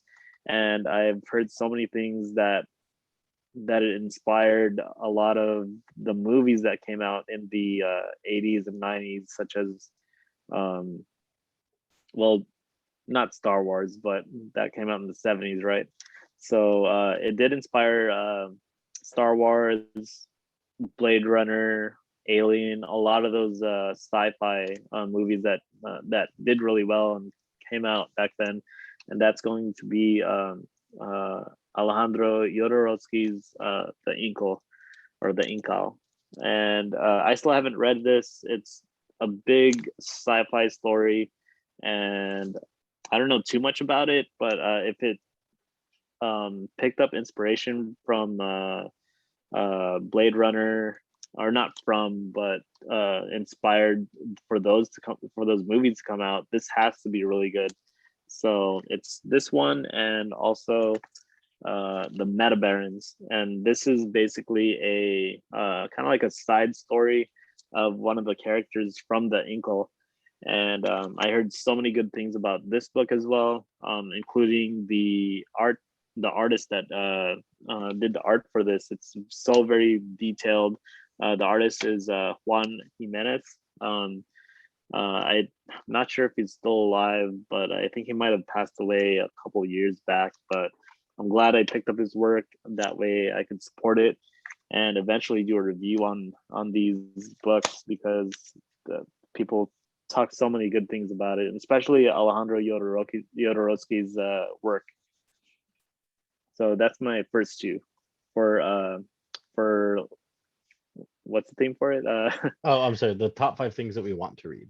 Top 5 things that we want to read. Yes. Yeah. So things that we're looking to reading that we may have already purchased, things Yeah. that, are on our to buy list, but just Yeah. have not had a chance to get to. Right. And Excuse me. it is on our list. So we will, or at least for my part, I'm definitely gonna try to get to these by before the end of this year. So Yes, this is all stuff that mm, I want to definitely, if not start, I want to try to finish by the end of the year. yeah, So sounds the good. first one on my list is The Paybacks. It's written by Donny Mm. Cates. I don't know if you've ever heard me talk about this. I think you've mentioned it off our podcast, but it's one of Yeah. his early works, right? Yes. Yeah. Mm. And in short, it's think of it like superheroes who like lease their equipment and it's about guys who go to repossess it from superheroes. Huh. That's Yeah, pretty it's interesting. really odd concept, something you probably never thought about or like thought Yeah, would it's even kind of be a like thing an Airbnb, but for for like for superhero weapons yeah. for gear. Yeah, so they're trying to repossess it from him. I don't know a whole lot about it. I tend to not research things beyond a surface level because I don't like Yeah, to risk spoilers. The same way I right. don't That I like to have. give spoilers. And so I don't know a whole lot, but the little bit I have heard, it's intriguing. Mhm. It's Donny Cates. I'll give anything he writes, a chance. Yeah, So that's my number one. My number two, since we're doing that, jumping ahead, is yeah. the entirety of What If.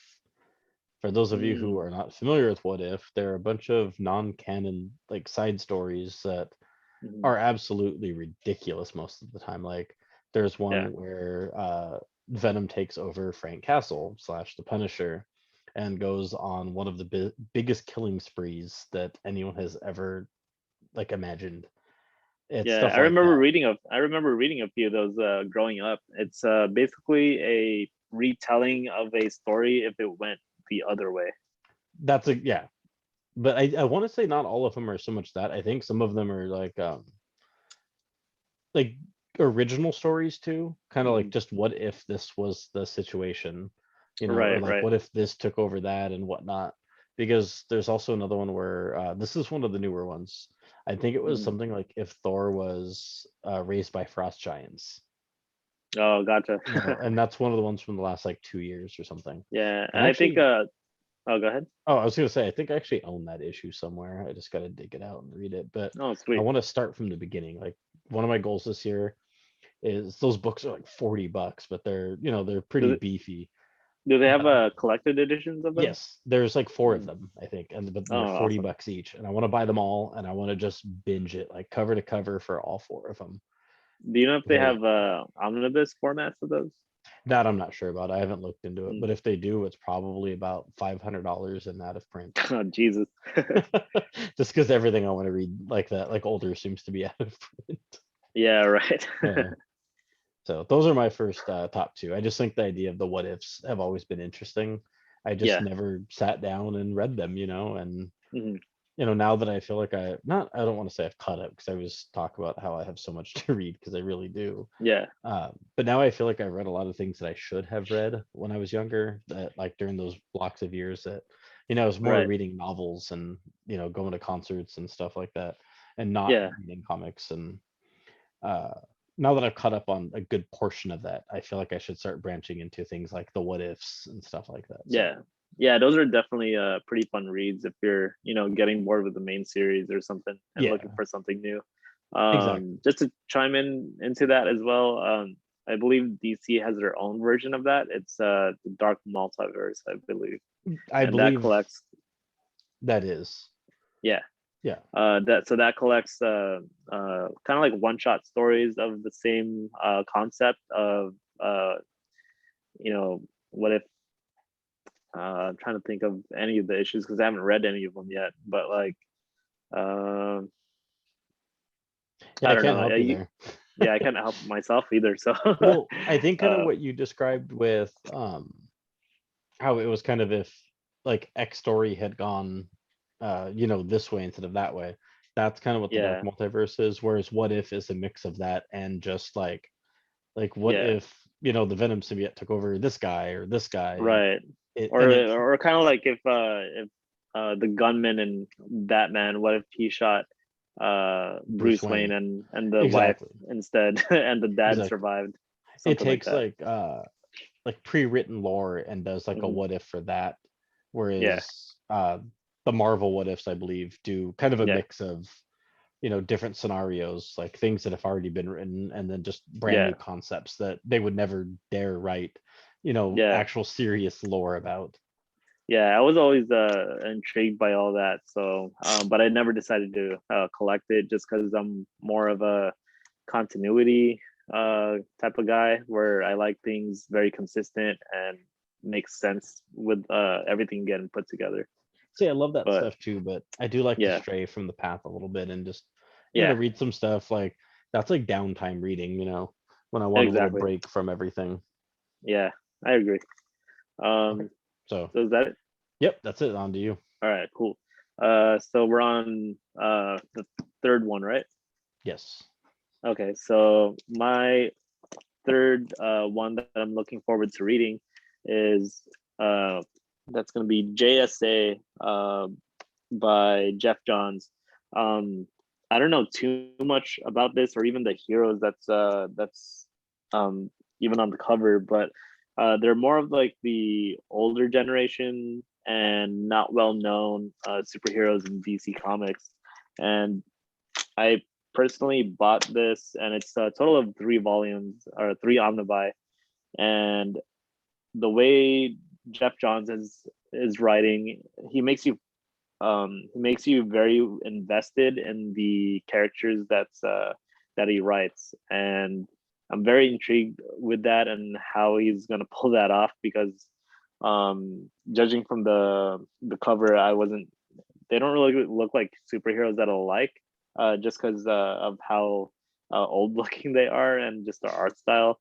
But I do want to give it a shot. A lot of people praise this series and how well the writing is and how people end up falling in love with the characters. And it's great that they have 3 volumes for it. So that's something that I'm really looking forward into reading. It kind of looks like or it stands for JSA stands for Justice Society of America. So they're kind of like another Justice League team, I believe. And I'm very curious to see where they're or even who the villains that they're going to end up fighting. The only heroes I could kind of see here are this looks like a version of Flash. I'm not sure which Flash that is. I believe this is Starman, Stargirl. This kind of looks like another rendition of Green Lantern, maybe, and Hawk Girl. I don't know any of the rest of the characters, but yeah, this is one that I definitely can't wait to start. Nice, good choice. That actually sounds interesting. Yeah, And I think you and I have talked about it a little bit briefly, in person, yeah, not like through a podcast or anything, but I yeah, believe you actually when I was at your house one of the times, I think you showed me that exact same book and yeah, told me and it I was still one of haven't the read things you've been looking forward to reading. it. Yeah, How much longer, like, or how much time has passed? And yeah. you still haven't touched Hopefully it. we could do another podcast series where we go back over what we're looking forward into reading and Yeah, give you guys our thoughts. So back to you. definitely. So one thing I want to actually read, and maybe I'll catch some flack for this because how much I praise Spider-Man, is I want to start from the very beginning. Like I want to start from Amazing Fantasy, you Oh know, boy. and I want to read, to present day. Well, I mean not to Yeah, present day because it's like all the stuff I have read, but read yeah, up to the point where I, like catch up, yeah. and I don't mean like I don't necessarily mean like Spider-Man 2099, like the Noir issues that I haven't read of like the new one. I mean the Amazing Spider-Man, The not very Superior original first Spider-Man, issue. Yeah. not just Spider-Man, not like Spider-Man City at War. Hmm. I can't even think of some of the older runs, but you know what I'm saying, like the Yeah, original, like you know, Amazing Spider-Man, yeah. By up Stanley. until yes, and even like what continues, some of the stuff that continues after that through like the 80s and some of the 90s, Hmm. because I only read some of that stuff as a kid and I was young and like Yeah. these were like sporadic issues, like I don't even remember them. I mentioned that before, like I was so Hmm. young when I read so much of that stuff. Hmm. And so I loved as an adult to just sit there and just start from the very beginning. And I know it's possible because the omnibus is out there. You own it. Yeah, I own the first volume. I'm still waiting to get the rest of it. They have a total of 4 volumes, Yeah. and I know they're currently reprinting them. I believe volume 2 just got reprinted, and volume 1 got reprinted last year and is already out of print. But you can Wow. still find it for, I believe, under $200. So Not bad. Not I bad. would recommend that you get it soon before it shoots over Yeah. 300. Yeah. Aside from that, Absolutely right. you could also pick it up in the trade paperback editions, which Yeah. is the Amazing Spider-Man Epic Collections, I think. Yeah, But I've even seen those could go those. out of print. So Yeah, there's a bunch of those. yeah, And I've thought about just putting my trade purchases on hold and just focusing yeah, on those to actually make that happen. yeah, But there's just so many of them, and that's like it's kind of daunting, like to think of the idea of like going back and just starting from Amazing Fantasy, like where it all yeah, began, and just reading the present day. I'm not looking for like, when they got to like tie-ins later and stuff like that, and yeah, spin-offs to things, like just the main story and all of the arcs that it went through, over yeah, the last what 70 years or whatever. yeah. Like Like, the all the first appearances of his enemies and other yeah, team ups and stuff. It's great. exactly. It Because honestly, it took me so long to get into it because I didn't want to pay an arm and a leg for the books. So exactly. luckily, since they aren't high in demand, they finally reprinted it.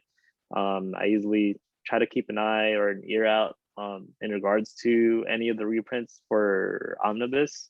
So when I heard that they were finally reprinting it, I jumped on it, set the release date for it, pre-ordered it, and made sure I got it. The only thing I'm Nice. waiting for now is volume 2.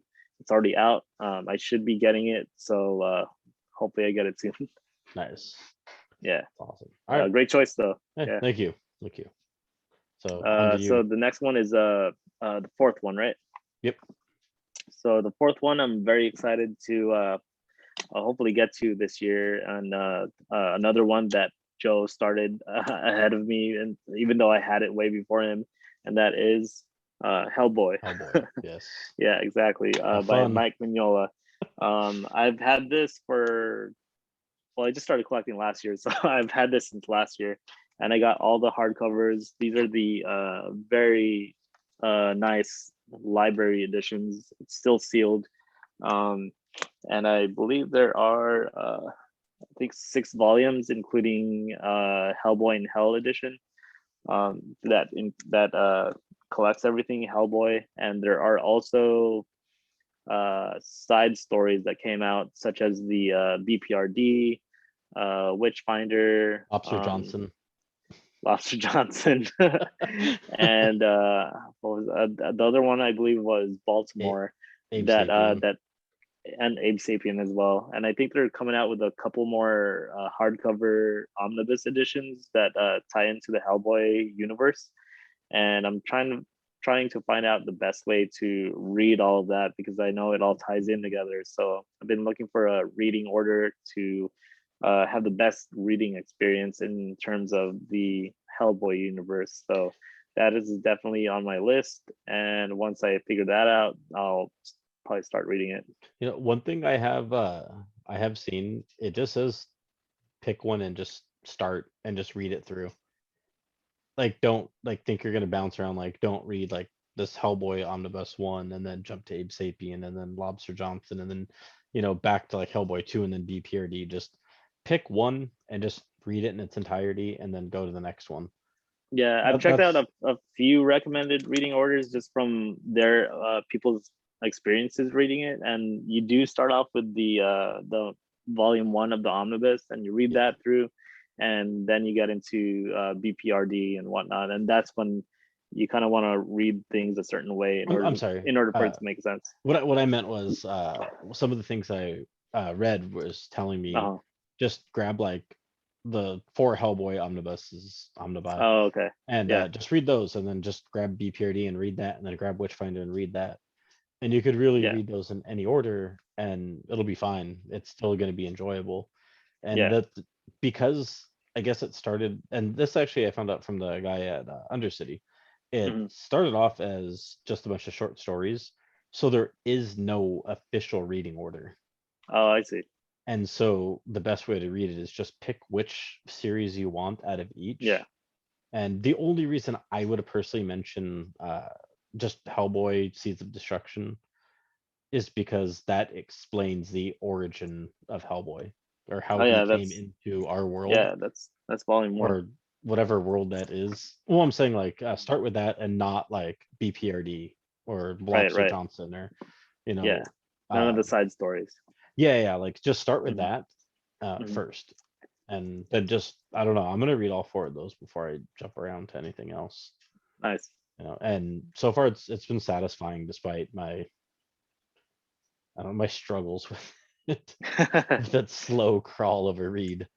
Yeah, I know it's good, but I just hadn't had a chance to give it a shot yet. Yeah, no, just I'm saying honestly, if take my recommendation, just read the 4 and then jump to BPRD after. That sounds good. Yeah. Yep. So that was your number 4. 4, yeah. So my number 4, I don't know a whole lot about it. I know the basic premise, but it's The Boys. I know Oh, it sweet. was given 2 seasons now for the TV show. Yeah. I didn't even know about The Boys as a comic prior to this. I'm gonna just outright Yeah, me admit neither. that. Hmm. Somebody was just talking about it one day, and it was just like, "Hey, have you seen The Boys?" Like, Hmm. I haven't seen The Boys since this quarantine started. I'm just kidding. That was Yeah. a bad joke. Um, no, I was like, I like, what are you talking about? Like, I have no idea what that is. And they were just Yeah, like, oh, it's it's a comic series that was made into a like a TV live show. action film. And I was like, oh Yeah. no, like what's it about? And then they kind of explained that the basic concept is it's kind of a realistic take on superheroes where Yeah. it kind Like a of modern take. like a modern but realistic, like Hmm. you see the casualties that would actually happen if these heroes did the things that they did. Yeah, they're When not they're written, perfect. yeah, like when we see them written in comic books, like we don't see the deaths caused by, like they may Hmm. save like 500 people, but there's like a handful of deaths that take place, Yeah. things like that. And then I guess each character is kind of stemmed from a character that actually exists. Like one of them is supposed to be like Superman. One of Hmm. them, at least from the trailer I've seen, is based around the Flash, stuff like that. I'm not sure who the other ones are, but I want to start from the beginning with the comics before I touch the show. I've been really, really tempted to watch it, and Yeah. I've had to like I almost watched it the other day, and I was just like, oh, the first episode's over an hour. Like, I don't have an hour to sit here, Like I have Yeah. work in the morning, so I didn't Hmm. watch it, and I'm kind of glad I didn't because I want to hold out and just pick up the trades and just read it first, and I think that'll give me a more of an appreciation. So I'm trying Nice. to do that and hold out, but I may crack and watch the show. But that's my number 4. Sweet. A really good choice. I've watched the first season so far, and it's really good. I don't know why I haven't caught up and watched the second season yet. That's definitely on my list. So, to go over the last one that I'm looking forward to reading, and that's going to be a mature fantasy that you actually talked about back then, Joe, in your collection, and I was very intrigued because I used to see it back in the day when they first released it in the comic shops, and now I finally got I believe it's the entire collection. There's 3 omnibus for it, and that is Neil Gaiman's Nice, the Sandman. Sandman. This book looks so freaking nice. It's very, That is very really fancy. nice. Yeah. Yeah. It's one of the better looking omnibus collections that I've seen before. Uh, but but yeah, I'm very intrigued with the story. I haven't read anything of it, but I know it has something to do with the dream reality, and that's basically all that I know from it. And I Yeah. know it's written very well. It's a very good novel in a comic book format. So I really can't wait to read that. Hopefully, I get to it this year. You know what's crazy is how you mentioned that that was almost 15 years ago that I owned that. Yeah, I know. Like it was that long ago. And I remember when we were at work, working Yeah. together, I sold the whole collection because like I don't know why, Hmm. like I just never got around to finishing it or even really like Yeah. truly starting it. Kind Yeah. of flipped through it, read a little, but I never like I don't know, something about it didn't catch me. And I Right. don't know why. I think I was just too busy with other things that I don't know. I had the whole Hmm. collection, didn't Yeah. give it the love I should have. I sold it for fairly cheap actually, and I very Hmm. much regret that. Hmm. Because I look back on it now and I'm just like, why? Like, why didn't I keep those? And Yeah. especially, I got them for dirt cheap. Cover Like, price. no, like dollars each, Oh wow. maybe dollars total. Yeah. Like double digits for the entire trade paperback collection, like Nice. less than $50. That's awesome. Honestly, maybe less than 20. Like Yeah. I paid like almost nothing for those, brand new. Wow. And yeah, so I don't know. I guess to me in the end, I just like, hey, like I'm gonna get some money for these. Like I barely paid anything for them. Instead Right. of thinking like, hey, I should probably like read Hold them on in to their those. Yeah. entirety because I Yeah. don't damage my trades. Like I don't break spines. I don't bend pages. Even in like the books I own, I don't do that kind of stuff. So I Yeah. probably could have sold them damn near like new. The way Yeah. I did. After giving them once or a read through once or twice. And Yeah. like I said, I regret that because that's a series that's always stuck with me. I've always like looked back on it and just like, man, I really should read that. That probably should have been on my list too. And it wasn't. It's not. uh, Don't worry. well, honestly, I do recommend that you try to get it back. They have multiple formats for it. You can still get it back in trade paperback format, Of the course. omnibus format, and also absolute editions. So Nice. yeah, All right. Are those still in print, like those big editions that you have? yes, they are. Oh, how much were They're they? pretty expensive, but I think you can get them for anywhere between 60 to 80 bucks each, and there's That's not three of that them. bad. When you said pretty Yeah, it's not expensive, too I was bad, thinking like and it's 120, 130 each. oh yeah. I mean, the cover price. I forgot how much the cover price was, but yeah, cover price is 150. But Oh, obviously, you can find it cheaper on Amazon or in stock trades or cheap graphic yeah. novels. So Nice. I'll have to look up, you know, see what I can get them for. mhm. Maybe I won't feel so bad about selling them for so cheap. Yeah, Granted, like I said, and I paid next to nothing for them, but I still yeah, feel stupid for selling them for so cheap. I was trying to damn, look at getting minimum like a few dollars under cover price when I sold them, and it yeah. ended up being like, what did I say? Maybe close to $100, Oh, maybe it's good. 80. I don't remember. Right, It right. was This was very Long ago, very yeah, long time ago. We were still working together, yeah. when I sold them. So anyway, was that it for you on that? Yep, that's the last one. Okay. And my last one, I'm gonna admit I don't know a whole lot about it as well. I feel weird saying that, but there's things about like these that intrigue me, and that's why like they're on my list. And Yeah, I don't know a whole lot about some of these because I do, like I have said, actively avoid, uh, plots, and potential spoilers. But War yeah. of the Realms, it's Ah, a yeah. really modern day story or modern comic, Hmm. but I don't know, I think it's just like the imagery and like the art and like everything that's been done for them that just looks really cool, and knowing Yeah. that it takes place like on Asgard and has to do with Hmm. like the what is it, like the Dark Bifrost, Yeah. and stuff like that that allows the guys to like go from like realm to realm and stuff and wreak havoc, I Yeah. guess.